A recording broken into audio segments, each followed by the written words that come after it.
Hello and welcome to today's episode, where we're diving into the joys and challenges of training a Bernese mountain dog puppy. Picture this. It's a sunny Saturday morning in Sydney. I'm on the back porch with a hot cup of coffee, soaking in the vibrant sounds of the Aussie wildlife. In the yard, there's this fluffy ball of energy, my new Bernese puppy, Bella. She's all paws and ears, bounding around like she owns the place. And let me tell you, I had no idea where to start with her training. If you've ever spent time with a Bernese puppy, you know exactly how charming they are with their clumsy gait and boundless enthusiasm. But they're also quite the handful.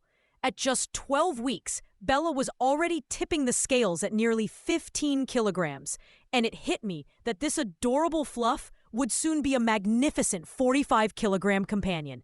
With that kind of growth spurt in mind, I knew I needed a solid training plan. I'd heard about positive reinforcement and its wonders, but let's be honest, knowing and doing are two very different things. It was a bit overwhelming. Every time I tried to get Bella to sit, she'd hop around like a kangaroo. Turns out, I'm not alone. According to the Australian Veterinary Association, a whopping 78% of first-time large breed puppy owners face this exact hurdle during their initial attempts. So, I rolled up my sleeves, determined to make positive reinforcement work. It was December, and the Aussie summer was in full swing. With the holidays on the horizon, I felt the pressure to make Bella a bit more manageable. Bernese mountain dogs are known for their gentle temperament and intelligence, so they're generally easy to train. However, they're also sensitive to harsh corrections, making positive reinforcement not just a choice, but a necessity. These dogs have a rich history as working dogs in Switzerland, making them eager to please, yet requiring a delicate blend of firmness and kindness. The key, I learned, is consistency and timing. You want to reward the desired behavior immediately, so the pup makes the connection. Sounds straightforward, right? But it takes a bit of finesse. Recent studies have shown that dogs process positive reinforcement within half a second of the behavior. So timing is absolutely critical. I remember the first time I tried it. Bella, sit, I called, treat in hand. Her response was a head tilt and a wagging tail. Adorable, yet not quite the reaction I was hoping for. I tried again, gently encouraging her back end down as I repeated the command. When she finally plopped down, I gave her a treat and lots of praise. Freeze-dried liver, by the way, is the jackpot for Bernese puppies because they're quite food-driven. Good girl, Bella, I said, giving her a good scratch behind the ears. It felt like a win, but training is never a straight path. It's more like a winding, scenic trail full of surprises.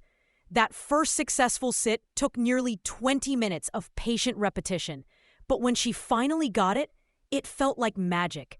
In the days that followed, we kept at it, and timing became my best friend.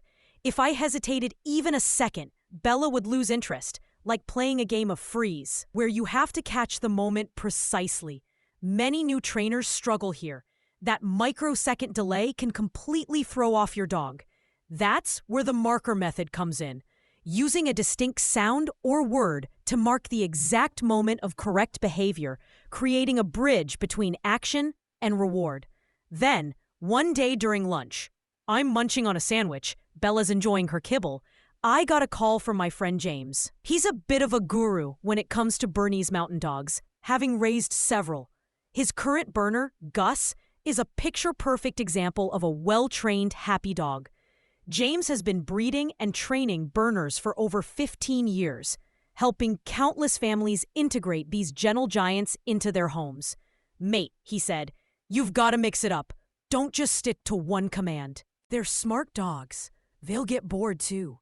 He suggested introducing new commands like stay and come to keep Bella engaged. This advice was a game changer. Trainers now emphasize variety in exercises to prevent boredom and enhance overall learning. Turns out, dogs who learn multiple commands simultaneously actually retain them better than learning one at a time. I took his advice and tried introducing stay. It was a mess at first. Bella would sit, but as soon as I stepped back, she'd leap up thinking we were playing. It was frustrating, but also a bit amusing. I mean, who could stay mad at such an affectionate face? Her natural herding instincts made her want to stay close and follow my every move. I decided to regroup and stumbled upon an article about using verbal cues and hand signals, something I hadn't considered. Hand signals are incredibly powerful because dogs are naturally adept at reading body language, often processing visual cues faster and more accurately than spoken words. In fact, dogs respond to hand signals 99% of the time compared to just 82% for verbal cues alone. Bernese mountain dogs, with their history as farm dogs, are particularly responsive to these signals. Armed with this new approach, I tried again. "Bella, stay," I said, using a clear hand signal, palm facing her like a stop sign, and stepped back. To my astonishment, she stayed put for a whole 2 seconds, a colossal victory. I showered her with treats and praise, gradually increasing the distance. This dual sensory strategy truly made a difference. By the end of that session, she was holding her stay for nearly 10 seconds, her tail wagging with pride. That night, as I reflected on the day, I realized training Bella wasn't just about teaching commands. It was about building a deeper relationship based on trust and understanding.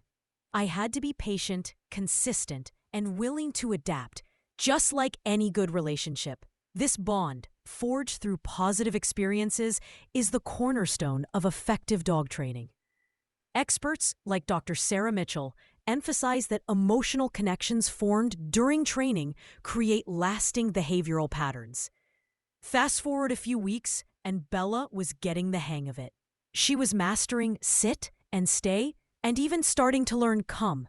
It was an incredible journey, one that taught me as much about myself as it did about Bella. Training a Bernese puppy might be a challenge, but it's also a deeply rewarding experience, full of surprises and joy. Thank you for joining me on this journey with Bella. Until next time, remember to embrace the challenges and cherish every moment with your furry friends. Happy training!